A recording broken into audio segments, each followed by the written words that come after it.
તો વડોદરાના સમાસાવલી રોડ પર રેસ્ટોરન્ટમાં આગની ઘટના બની છે, જેમાં ઓવનમાં સ્પાર્કના કારણે આગ લાગી હોવાનું અનુમાન છે। આ ઘટનામાં એક ગંભીર બેદરકારી પણ સામે આવી છે, જેના કારણે આગે વિકરાળ સ્વરૂપ ધારણ કર્યું છે। રેસ્ટોરન્ટમાં વેન્ટિલેશનના અભાવના કારણે આગ પ્રસરી હોવાનું જાણવા મળ્યું છે। પિઝા સ્ટોરમાં ફાયરના સાધનોનો અભાવ જોવા મળ્યો।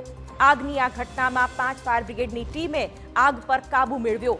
જો કે આ ઘટનામાં ગંભીર ભૂલો પણ સામે આવી છે। અગાઉ પણ આ સ્ટોરને નોટિસ આપવામાં આવી હતી। નિયમોની અંદર હાઈરાઇઝ જે બિલ્ડિંગ છે તે બિલ્ડિંગની અંદર ફાયર એનઓસી આપેલી છે।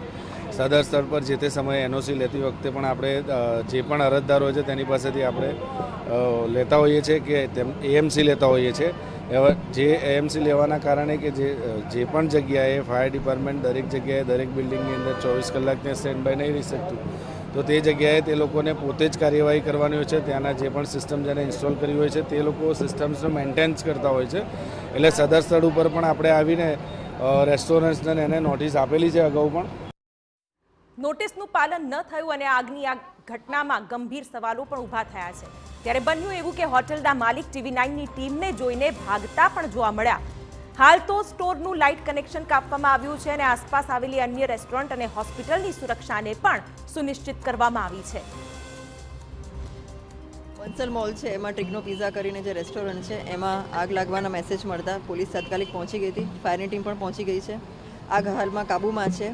એની આજુબાજુ જેટલી પણ રેસ્ટોરન્ટ હતી, જેમ કે જગદીશ છે, તો એમાં જેટલા બાટલા હતા એને પણ ખસેડી લેવામાં આવેલા છે, જેનાથી ફાયર પકડી શકે। ઉપર હોસ્પિટલ છે, એમાં જેટલા દર્દી છે બધાને ઇવેક્યુએટ કરી લીધા છે। એક દર્દી ક્રિટિકલ હતું જેનું સારવાર ચાલુ હતી, એને પણ હાલ ઇવેક્યુએટ કરી લીધું છે। એમાં જે જ્વલનશીલ પદાર્થ જે સ્પિરિટ કહી શકીએ એ ત્યાંથી ખસેડી લેવામાં આવેલું છે। એની સામે જે રેસિડેન્શિયલ હોટલ છે એમાંથી બધા જે ગેસ્ટ છે એમને કાઢી લેવામાં આવેલા છે અને હાલમાં અહીંયા કોઈ જ વ્યક્તિ નથી, કોઈ જાનહાનિ નથી।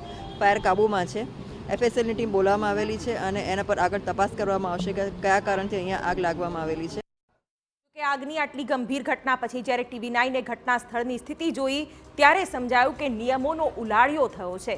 બીજી તરફ વડોદરા મ્યુનિસિપલ કોર્પોરેશનને જાણે તેની કંઈ પડી જ ન હોય તેવો પણ ઘાટ ઘડાયો।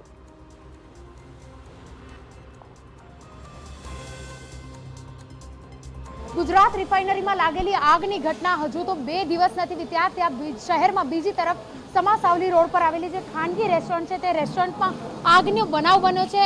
આગ એટલી વિકરાળ હતી કે રેસ્ટોરન્ટની અંદર રહેલો તમામ જે સામાન છે, ટેબલ ખુરશી હોય કે અન્ય તમામ જે સામાન છે તે તહેસ નહેસ થઈ ગયો છે। બીજી તરફ જો વાત કરીએ તો રેસ્ટોરન્ટમાં એક પણ જગ્યાએ ફાયરનો સામાન જોવા મળ્યો નથી, ફાયર એક્સટિંગ્વિશર જોવા મળ્યા નથી।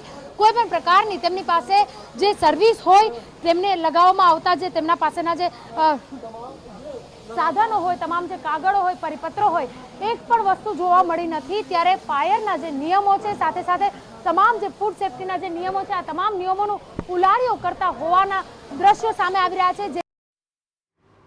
આ દરમિયાન એક મહત્વના સમાચાર મળી રહ્યા છે।